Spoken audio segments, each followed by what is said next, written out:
Gary Peterson here today, going to look at our backhand cross court. Now people are told don't cross court, don't cross court, don't cross court, but cross court's going to be fantastic because you can bind the ball in the back corners. Here's your backhand cross court here.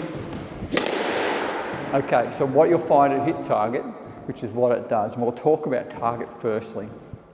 All right, target for a backhand cross court is generally on the side wall.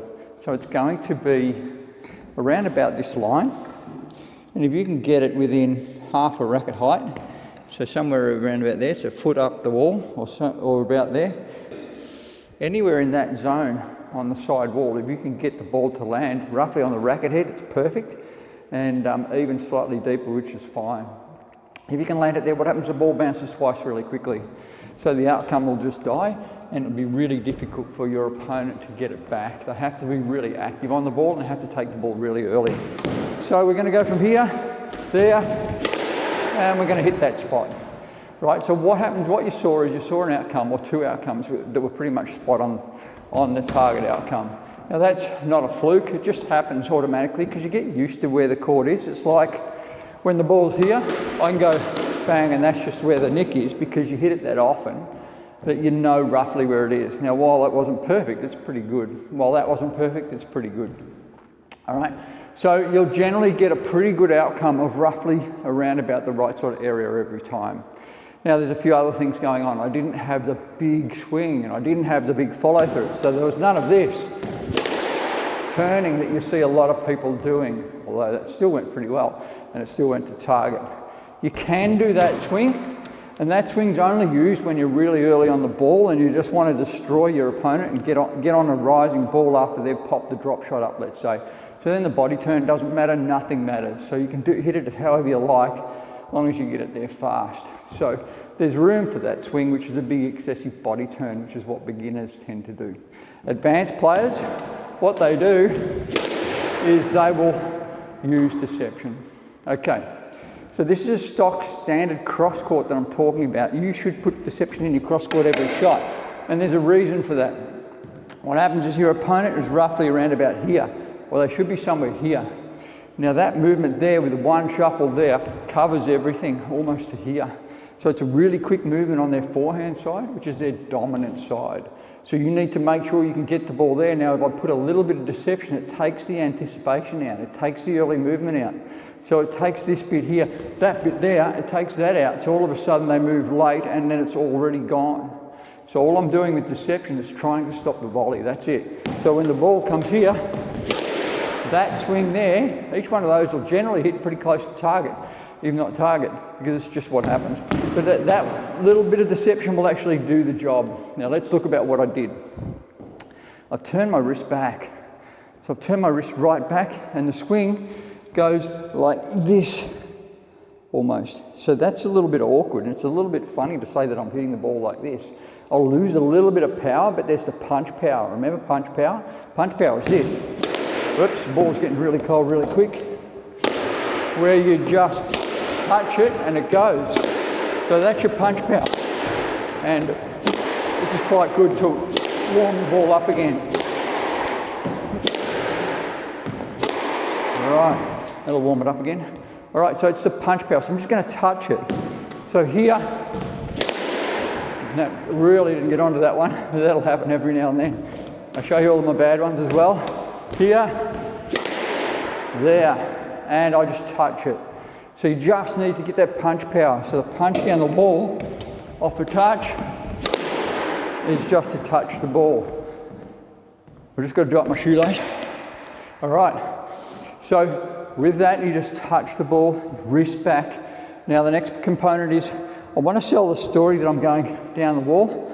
So I want to get inside the line of the ball and face that way, and that will do that. That'll make it look like it's going down the wall.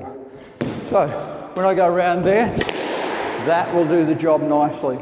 So it's that little early foot movement to really show, so I'm selling a story. The story is I'm going down the wall, and then you play the cross court.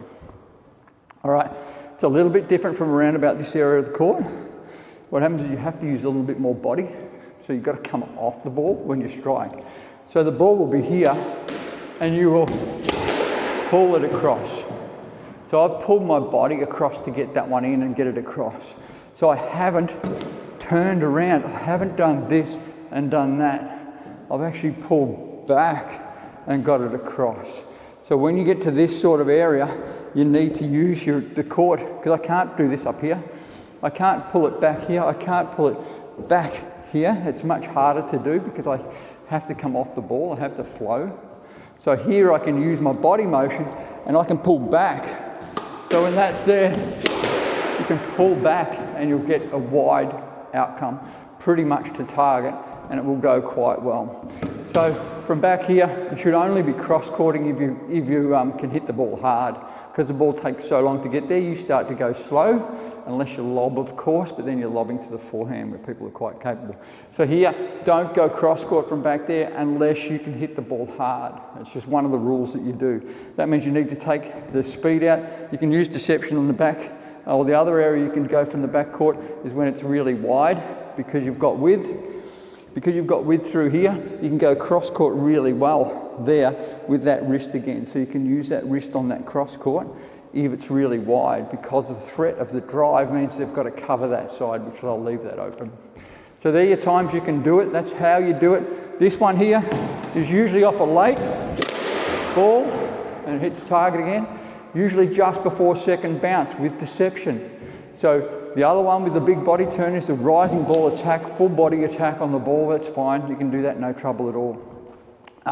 If you use your wrist like this, what happens is you'll get really good at doing lobs as well. So what happens, because you're using your wrist so much and you're really getting strength in your wrist and all the rest of it, so when the ball's there, that there will go really well because it is a strong wrist motion. And so your wrist is already very strong. I've got one more for you, which is very different, very, very different. I'm going to get the ball all the time back there when I do this, and it's a little bit annoying. So I treat this as my front wall. Here, front wall, side wall. If I go from here, and I put that there, and then I can do this, and the ball will just be there. So I can just pop this up there, and screw it across. The aim is to get the front wall, the angle, so here, and it should come roughly back. So you can get a lot of practice by doing this here with your wrist, and you'll find that will get you used to doing this here, and that will go there.